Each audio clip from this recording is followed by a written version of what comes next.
बिस्मिल्लाहिर्रहमानिर्रहीम। आज हम डिस्कस करेंगे थ्योरम। थ्योरम आपके पास क्या है?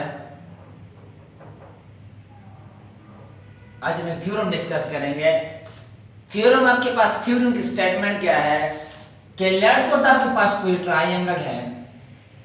ये लेट्स सपोज मेरे पास कोई भी ट्रायंगल है, ठीक है, ट्रायंगल ए बी सी, ठीक है, consider triangle A B C. आज हम क्या प्रूफ करने जा रहे हैं कि हम कौन सा थ्योरम कर रहे हैं? आज हम ये प्रूफ करेंगे, आप लोग सुनते आ रहे हो 9, 10 में आप पढ़ते आ रहे हो कि अगर आपके पास कोई भी ट्रायंगल है, ट्रायंगल के अंदर अगर आपके पास कोई एक्सट्रीम एंगल है, ठीक है, मैं कोई एक्सट्रीम एंगल यहां से एक साइड को एक्सटेंड करता हूं तो आपके पास एक एक्सट्रीम एंगल बनेगा। लेट्स आपके पास बन रही है, आपके पास एक एक्सट्रीम एंगल है, ठीक है, आपके पास एक एक्सट्रीम एंगल बना। अब आपको पता है कि हमेशा ये extreme angle is always greater than it's opposite interior angle of a triangle, ठीक है, कि the interior angle of a triangle is always greater than the opposite interior angle of a triangle, ठीक है। लेट्स सपोज यहां पे मेरा एक triangle angle बनी है, मेरे पास कौन सा एंगल है? This is exterior angle. अब ऑपोजिट इंटीरियर एंगल आपके पास कौन कौन से है? या आपके पास एक एंगल ये है और एक एंगल ये है। ट्रायंगल के 3 इंटीरियर एंगल है, एंगल 1 2 3, 3 इंटीरियर एंगल है। अब इन 3 में से एक आपके पास ये वाला या एडजेसेंट, कौन सा? Adjacent angle. बाकी दोनों ये जो आगे ये ऑपोजिट इंटीरियर एंगल है, ये ऑपोजिट इंटीरियर एंगल है। मैं आपको सिर्फ स्टेटमेंट समझा रहा हूं, बाकी में आपको एक्सटीरियर एंगल और एडजेसेंट एंगल पे हम बात करते हैं, ठीक है। आपकी स्टेटमेंट ये है कि the exterior angle of a triangle is greater than the opposite interior angle of a triangle, ठीक है, या the exterior angle of a triangle is equal to the sum of opposite interior angle of a triangle, ठीक है। याद रखना ये आपके पास, मेरे पास एक्सटीरियर एंगल है, एंगल कौन सा है? एंगल 4। ये angle 4 statement, exterior angle of a triangle, exterior angle of a triangle, exterior angle of a triangle is equal to the sum of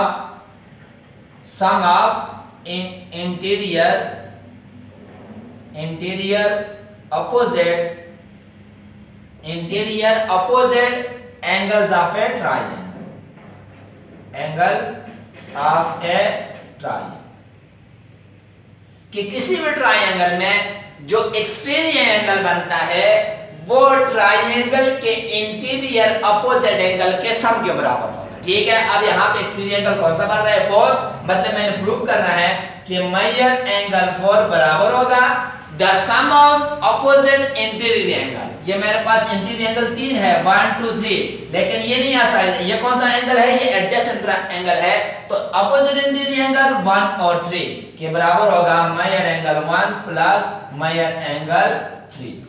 पहला ये बात कह सकते हैं। दूसरा क्या कह सकते हैं, या इस स्टेटमेंट को हम ये कह सकते हैं कि the exterior angle of a triangle is always greater than the opposite interior angle of a triangle, ठीक है। आइदर ये each angle of a triangle, मतलब कि एंगल 4 अपनी जगह पे एंगल 1 से भी बड़ा है और एंगल 3 से भी बड़ा है, ठीक है। ये प्रॉपर्टी हम अक्सर 9 और 10 की थ्योरम में यूज करते हैं कि किसी भी ट्रायंगल का जो एक्सटीरियर एंगल होगा वो अपोजिट इंटीरियर एंगल से इधर अपोजिट इंटीरियर एंगल से अपनी जगह पे क्या होगा? बड़ा होगा, ठीक है। कि एक्सटीरियर एंगल हमेशा is always greater than it's opposite, each of its opposite interior angle, ठीक है। ये दोनों बात हम क्या कर सकते हैं? प्रूव कर सकते हैं, ठीक है।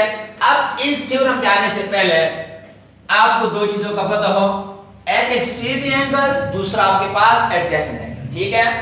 लेट्स सपोज आपके पास एक ट्रायंगल है, triangle ABC, we have a triangle ABC. If we extend any one side of a triangle, ठीक है, आप यहां से भी एक्सटेंड कर सकते हैं, यहां से भी, इस साइड को भी, यहां से ऊपर भी, इसको भी, तो हम मुख्तलिफ तरीकों से साइड्स को एक्सटेंड करके एक्सटीरियर एंगल आप बना सकते हैं, ठीक है। मैं यहां से इसी ए बी को एक्सटेंड करता हूं, लेट्स सपोज कहां तक ले जाता हूं, डी तक लेके जाता हूं, तो आपके पास एक एक्सटेंड एंगल बनता है ये वाला। को how we define extend angle?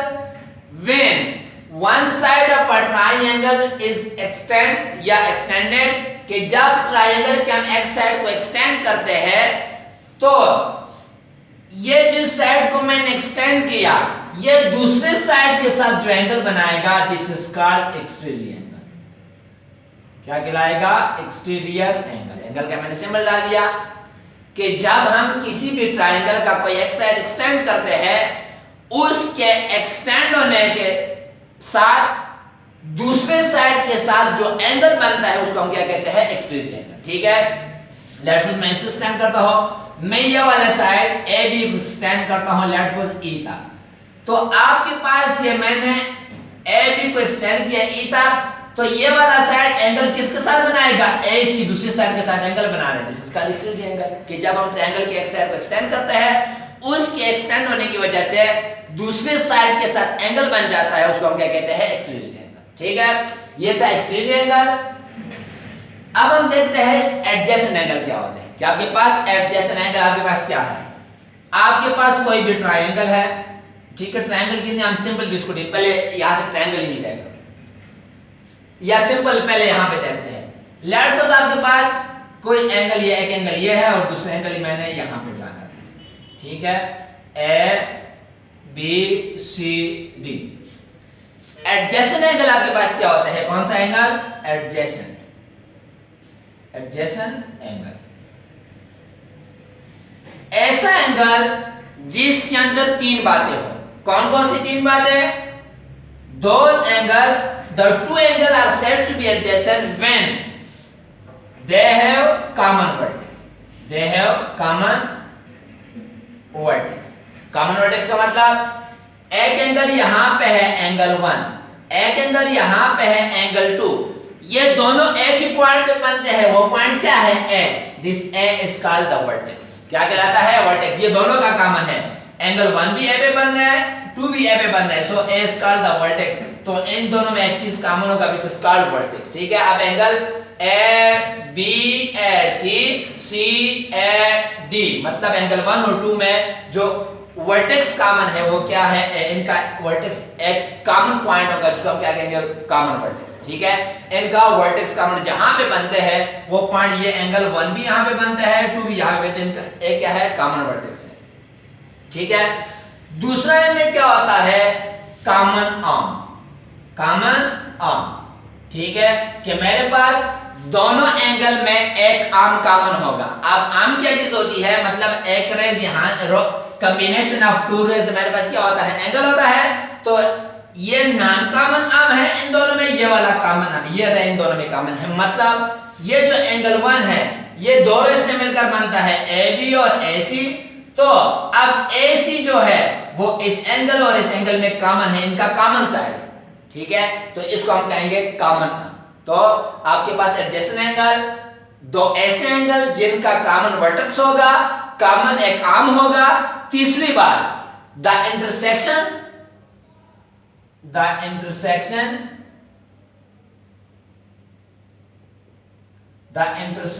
of their interior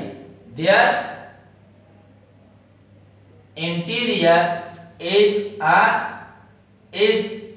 empty set, अब इंटरसेक्शन आपको पता है, जब हम दो चीजों का इंटरसेक्शन लेते हैं तो आपके पास एक सेट आता है जिसको इंटरसेक्शन कहते हैं, जो दोनों में कॉमन हो।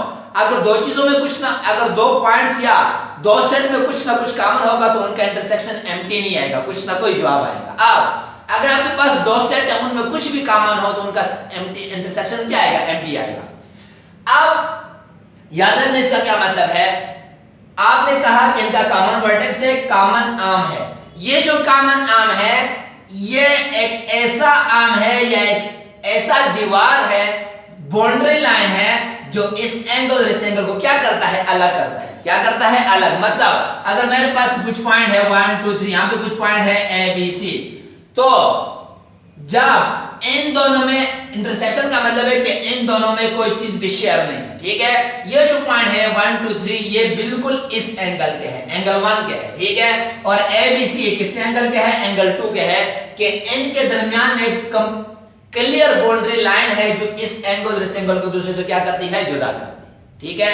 ये होता है एडजेसेंट एंगल, ठीक है। एडजेसेंट एंगल आपके पास क्या है, आप यहां से देख लेते हैं कि इस फिगर के अंदर हमारे पास एडजेसेंट एंगल कैसे बनेगा। मैंने कहा कि मेरे पास ट्रायंगल है ए बी सी, इनके एंगल है 1 2 3।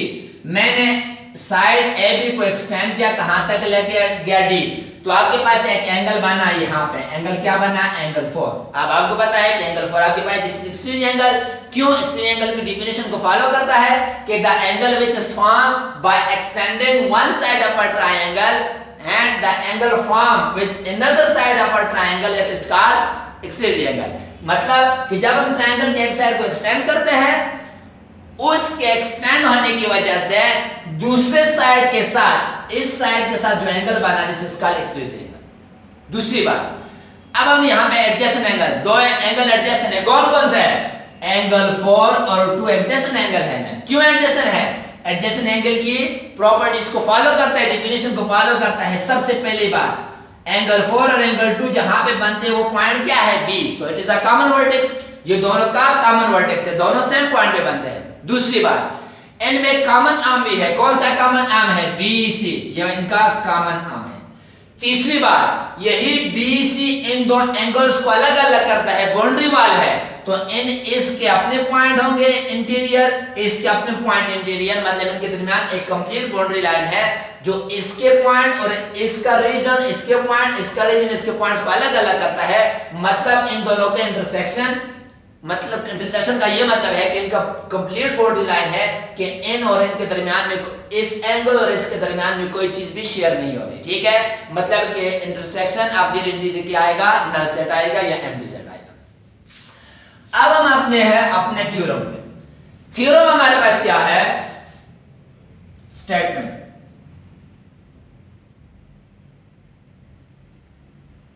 स्टेटमेंट में लिखता नहीं हूं, स्टेटमेंट मेरे पास क्या है कि the extreme angle of a triangle is equal to the sum of measure of interior angle of a triangle, ठीक है।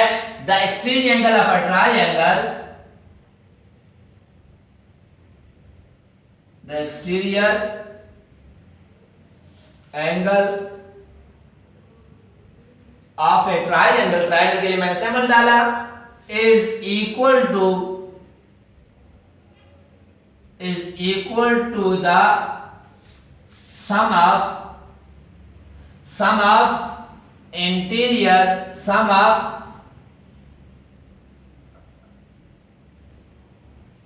interior angles of a triangle।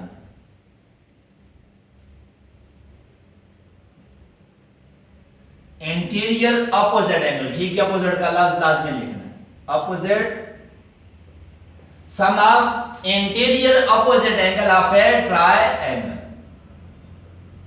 पहली बात, या क्या होगा, ये स्टेटमेंट क्या होगी कि the exterior angle of a triangle, the exterior angle of a triangle is greater than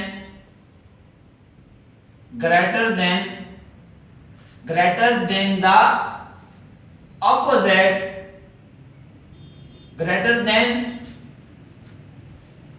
each of opposite, greater than each of opposite interior angle of a triangle, interior angle of a triangle या symbol का। अब जरा statement को समझते हैं कि इस statement और स्टेटमेंट का क्या मतलब है। इसका मतलब है कि अगर आपके पास कोई भी ट्रायंगल है, पहले स्टेटमेंट को देखो। पहला स्टेटमेंट आपके पास क्या है, the exterior angle of a triangle is equal to the sum of interior opposite angle of a triangle, ठीक है। कि अगर आपके पास एक ट्रायंगल है A B C, consider a triangle A B C, we have exterior angle, exterior angle आपके पास क्या है, ये आपके पास एक्सटीरियर, इसको डी कहते हैं और यहाँ पे एंगल बन जाता है 4. 4 is the exterior angle. 1 2 3 are called the interior angle of a triangle. फिर एंगल 2 और 4 का क्या रिलेशन है? These are adjacent angle. तो एडजेसेंट एंगल की बात नहीं होगी. Opposite interior angle, opposite angle 4 का अपोजिट इंटीरियर एंगल कौन सा बनता है? एंगल 3 और एंगल 1. तो पहले हमने क्या बताना है? The exterior angle of a triangle is equal to the sum of opposite interior angle of a triangle. ठीक है, तो मतलब कि measure angle for exterior angle is equal to the sum of measure of opposite angle for exterior angle का opposite interior angle कौन से बनते हैं? 1 और 3. इस बराबर होगा measure angle 1 plus measure angle 3. ये पहले स्टेटमेंट, दोनों एक ही बात है. ठीक है, इसमें हम बराबर प्रूव करते हैं. अगर ये बराबर है, अगर एंगल 4 1 और 3 के सम के बराबर है, इसका मतलब है एंगल 1 एंगल 4 जो है वो 1 से बड़ा होगा अपनी जगह पे. इसी तरह एंगल 4 एंगल 3 से बड़ा होगा. ठीक है, मतलब इसका अगर एक पोर्शन हटा दिया जाए तो फिर लाजमी बात है 4 क्या होगा? बड़ा होगा. और इसको देखो, the exterior angle of a triangle is greater than each of opposite interior angle of a triangle. इसका क्या मतलब है कि एंगल 4 जो एक्सटीरियर एंगल है वो आपके पास अपोजिट इंटीरियर एंगल कौन कौन से है? 1 और 3. वो एंगल 4 जो है वो 1 से भी बड़ा होगा, एंगल 4 जो है वो 3 से भी बड़ा होगा. मैं लिख सकता हूं कि measure angle 4 is greater than measure angle 1. क्यों? Exterior angle is always greater than its opposite interior angle of a triangle. इसी तरह measure angle 4 is greater than measure angle 3. ये यहां से भी आप समझ सकते हैं कि अगर एक चीज दो चीजों के सम के बराबर है तो वो चीज लाजमी बात है दोनों से अपनी जगह पे क्या होगी? बड़ी होगी. अगर इन दोनों के सम के बराबर है, यहां से मैं 3 को रिमूव कर दूं तो वो एंगल 4 1 से बड़ा हो जाएगा. इसी तरह अगर मैं 1 को रिमूव कर दूं तो एंगल 4 3 से बड़ा हो जाएगा. अब प्रूव कैसे करेंगे? कैसे प्रूव करेंगे इसको? देखो बहुत आसान है, ये समझने वाली बातें थी. अब प्रूव करते हैं. Consider a triangle. अब जरा बड़ी करके मैं ट्रायंगल बनाता हूं, बड़ा करके.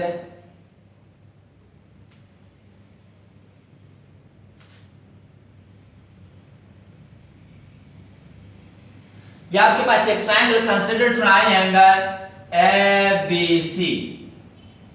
एक ट्रायंगल है ABC. ट्रायंगल है तो इंटीरियर एंगल को मेंशन कर दो.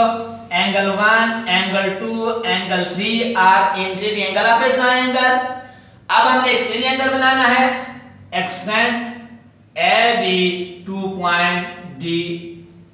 ठीक है, सो हियर हमारे पास एक्सटीरियर एंगल बन गया. एंगल कौन सा है? एंगल 4. ठीक है, एच को ऐसे भी पढ़ सकते हो DBC. ये मेरे पास एक्सटीरियर एंगल बन. इसी तरह एक एंगल है CAB जो क्या है? एंगल 1 है. इसी तरह ABC जो कि क्या है? एंगल 2 है. इसी तरह ACB ये मेरे पास क्या है? एंगल 3.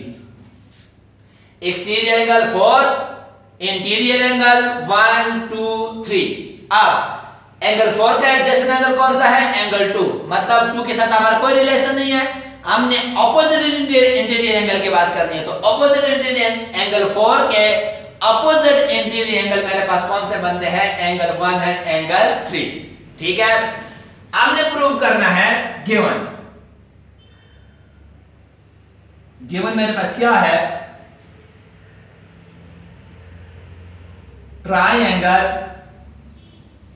ए ट्रायंगल ABC. एक ट्रायंगल है ABC and triangle ABC measure angle 1 comma measure angle 2 and measure angle 3 are interior angle of a triangle. Interior angles of a triangle. इसी तरह measure angle 4 is the exterior angle. Is the exterior angle of a triangle. ठीक है, मेरे पास 1 2 3 interior angle है, angle 4 हमारे पास क्या है? Exterior angle है. अगर हम इसको और आसान करना चाहते हैं तो फिर ऐसे लिखे कि measure angle 1 and measure angle 3, measure angle 1 and measure angle 3 are interior opposite angle, interior opposite, interior opposite angles of a triangle. हम सिर्फ अपोजिट इंटीरियर एंगल की बात करेंगे। एक ट्रायंगल है एबीसी, मायर एंगल 1 और 3 अपोजिट इंटीरियर एंगल है, और एंगल 4 क्या है, एक्सटीरियर एंगल। ये मेरे पास क्या है, गिवन है। क्या प्रूव करना है, वी हैव टू प्रूव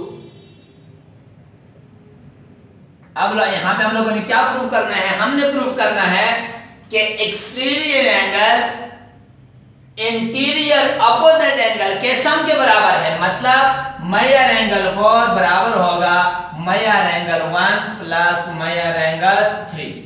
या हम अगर इस तरह बात करें कि exterior angle is always greater than the opposite interior angle of a triangle, ठीक है, तो फिर हम लिख सकते हैं कि मायर एंगल 4 आर, ये करेंगे आर, ये दोनों एक ही बात है। मायर angle 4 is greater then Mayar angle 1 और मायर angle 4 is greater then Mayar angle 3। मैं दोनों साथ साथ प्रूफ करूं, ठीक है। ये एंगल 4 इन दोनों के सम के बराबर है, या एंगल 4 एंगल 1 से अपनी जगह पे बड़ा है, एंगल 4 3 से अपनी जगह पे बड़ा है, ठीक है। अब हम जाते हैं प्रूफ की तरफ। किसकी तरफ जाते हैं, प्रूफ की तरफ, कि कैसे प्रूफ होगा। यहां से आगे आसान, यहां से आगे आपको पता है कि किसी भी ट्रायंगल के इंटीरियर एंगल का सम होता है 180 डिग्री। कैसे होता है, इससे पहले जो लेक्चर उसमें मैंने प्रूफ करके दिया था कि इंटीरियर एंगल का सम 180 कैसे होता है। दूसरी बात कि अगर आपके पास एक स्ट्रेट लाइन है, स्ट्रेट लाइन का एंगल या एक स्ट्रेट लाइन पे कितना एंगल लाई करता है, 180 डिग्री, ठीक है। कि अगर आपके पास एक स्ट्रेट लाइन है, यहाँ पे एंगल 1 और 2 है, अब ये एक स्ट्रेट लाइन है, ये टोटल एंगल 1 और 2 का सम क्या होगा, 180, ठीक है। एक स्ट्रेट लाइन का एंगल कितना होता है, 180। इसी तरह इंटीरियर एंगल आप ट्रायंगल के इंटीरियर एंगल जो 3 एंगल होते हैं, जब उनको हम सम करते हैं उसका सम भी क्या होता है, 180 होता है, ठीक है। ये थ्योरम में आप लोगों को ऑलरेडी प्रूफ कर चुका हूं, ठीक है। अब करते हैं प्रूफ।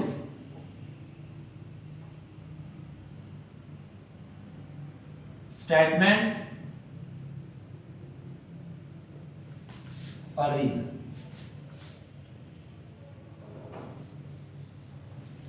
मैं लिखता हूं in triangle ABC, in triangle ABC मैं लिख सकता हूं कि measure angle 1 plus measure angle 2 plus measure angle 3 is equal to 180 degree, 180 degree, ठीक है। इसको कह दिया इक्वेशन 1, ठीक है, इक्वेशन 1। सिमिलरली इसी तरह मैं कह सकता हूं, या ऐसे लिखो आल्सो, मैं क्या लिख सकता हूं, आपके पास ए बी डी एक स्ट्रेट लाइन है या नहीं है, यहां से कट से बी डी एक स्ट्रेट लाइन है, इस पे एंगल 2 और 4 है, ये एंगल सारा एंगल, ये एक स्ट्रेट पूरा डी बनता है। तो आपके पास एक स्ट्रेट लाइन, यहां अगर मैं बी पे एंगल चेक करूं ए बी डी पे, तो आपके पास एक स्ट्रेट लाइन है, 2 और 4 का सम क्या होगा, 180 डिग्री। इसे आंसर में लिख सकता हूं मायर एंगल 2 प्लस मायर एंगल 4, ये इसका सम क्या है, 180 डिग्री, ठीक है।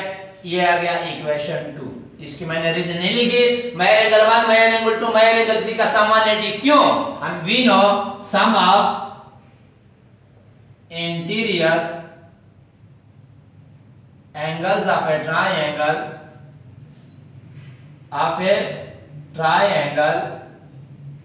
is 180 डिग्री, ये हमें पता है।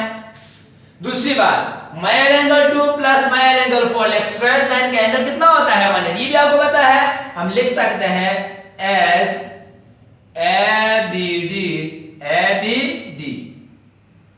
ABD is a straight line, straight line. ये जो ABD है, इस पे एंगल B में मेजर करें, टोटल एंगल कितना होगा, 180, क्योंकि स्ट्रेट लाइन है, स्ट्रेट लाइन का एंगल कितना होता है, 180। अब आपके पास दो इक्वेशन है जिनका राइट साइड आपस में बराबर है, तो मैं कंपेयर कर सकता हूं, इनकी लेफ्ट साइड ऑटोमेटिक क्या हो जाएगी, बराबर हो जाएगी, ठीक है। अगर ये चीज भी 180 है, ये चीज भी 180 है, तो ये दोनों आपस में बराबर है।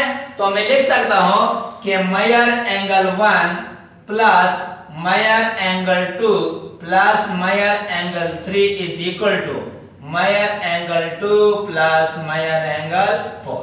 क्या किए? Compare equation 1 and 2, compare equation 1 and equation 2। ठीक है, आपके पास कोई नंबर बराबर है 180 के, ठीक है, दूसरा एक नंबर है वो भी बराबर है 180 के, इसका मतलब है दोनों नंबर आपस में बराबर है। इन दोनों इक्वेशन को मैंने क्या कर दिया? कंपेयर कर दिया, क्योंकि इनका राइट साइड आपस में बराबर है। ठीक है, अब यहां पे देखो मेजर एंगल 2, यहां पे भी क्या है? Measure angle 2। अगर मैं लिखता हूं सब्ट्रैक्ट मेजर एंगल 2 तो मेजर एंगल 2 मेजर एंगल 2 से क्या हो जाएगा? कैंसिल हो जाएगा। क्या रह जाएगा? Measure angle 1 plus measure angle 3 is equal to measure angle 4। ठीक है, इसकी रीजन क्या है? Subtract measure angle 2 on both side, तो 2 सब्ट्रैक्ट करेंगे तो दोनों साइड से कैंसिल हो जाएगा। तो प्रूव हो गया है ना? क्या प्रूव हो गया है? Measure angle 1 plus measure angle 3 is equal to measure angle 4, या the sum of opposite interior angle of a triangle is always equal to exterior angle of a triangle, या exterior angle of a triangle is equal to the sum of opposite measure of opposite interior angle of a triangle। Proof हो गया। और इसी तरह यहां से हम greater की बात करते हैं। अगर एंगल 4 1 और 3 के सम के बराबर है तो एंगल 4 अपनी जगह पे 1 से बड़ा होगा। क्यों? इन दोनों के सम के बराबर है, तो मैं लिख सकता हूं कि measure angle 4 is greater than measure angle 1। ठीक है, इसी तरह measure angle 4 is greater than measure angle, दूसरा एंगल कौन सा है? एंगल 3। तो यही हमने प्रूव करना था।